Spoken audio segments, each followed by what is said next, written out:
You have proudly represented South Africa for decades and played a lot of franchises cricket during your career.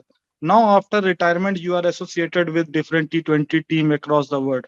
So, as a former international player, how do you see the growth of franchisee cricket?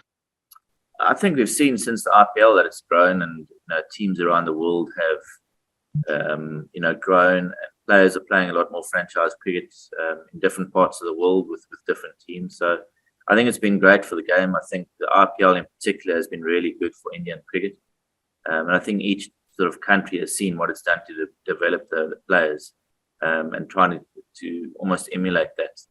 But I think it's been really good. I think it's really important that we do still find space for international cricket. For me, that's still the pinnacle. But these tournaments are also very important. Is international cricket, especially the white ball bilateral ones, rapidly losing its significance in this world of Premier League? No, I think international cricket is still important. Players still want to play for their country. But having said that, playing these franchises around the world also develop them as players. So it's really important that we find a balance and find time to fit in both. I think. At the international level, do you think the 50 over World Cup is still the pinnacle event?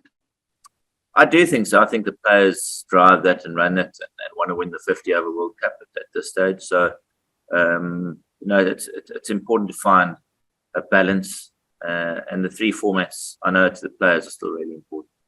The T20 World Cup in Australia is going to be played on those pace-friendly, true Australian pitches. So, how do you see the chances of South Africa, especially with the bowling attack? Yeah, obviously the conditions suit us a little bit more than in other parts of the world. But you still got to play good cricket on those wickets. I think they'll suit our bowlers. Our batters like batting on those type of wickets. So it gives us a good opportunity to, give ourselves the best chance in playing in those conditions. But like I said, you've got to play good cricket still, even though the conditions might suit us. Considering the condition, do you think the World Cup will be dominated by the likes of pace bowling all-rounder like Ben Stokes and Hardik Pandya? I think as the tournament goes on, the wickets generally get a bit slower once they get used to it, and then the spinners come into play. So I think every section that unless the wickets are played on new wickets all the time, which generally doesn't happen, each team will get the opportunity to play on wickets that suit them. So I think it'll be, every guy will have an opportunity, whether you spinners or seamers. So what is your overall impression about Hardik, especially after his comeback in the last IPL and the recent performance at the international level? Yeah, those type of players, your top players are guys that you want to perform and want to perform at those tournaments. So I'm sure he's going to play a key role in helping India in that tournament. I've no doubt that he'll want to perform, especially with it being a big stage. So I'm sure he's really looking forward to playing a big role. Do you see a future captain in him? I don't know him well enough. I haven't spent any time with him, and I'm not sure where India want to go with him. I suppose that'll be a call that Indian cricket will have to make with him.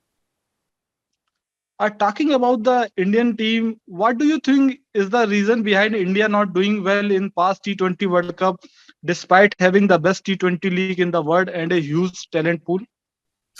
These things happen. We saw it in South Africa many years back that it can happen. You need a bit of luck to go your way in these tournaments, and you need to play the big moments well. And unfortunately, they perhaps haven't done that.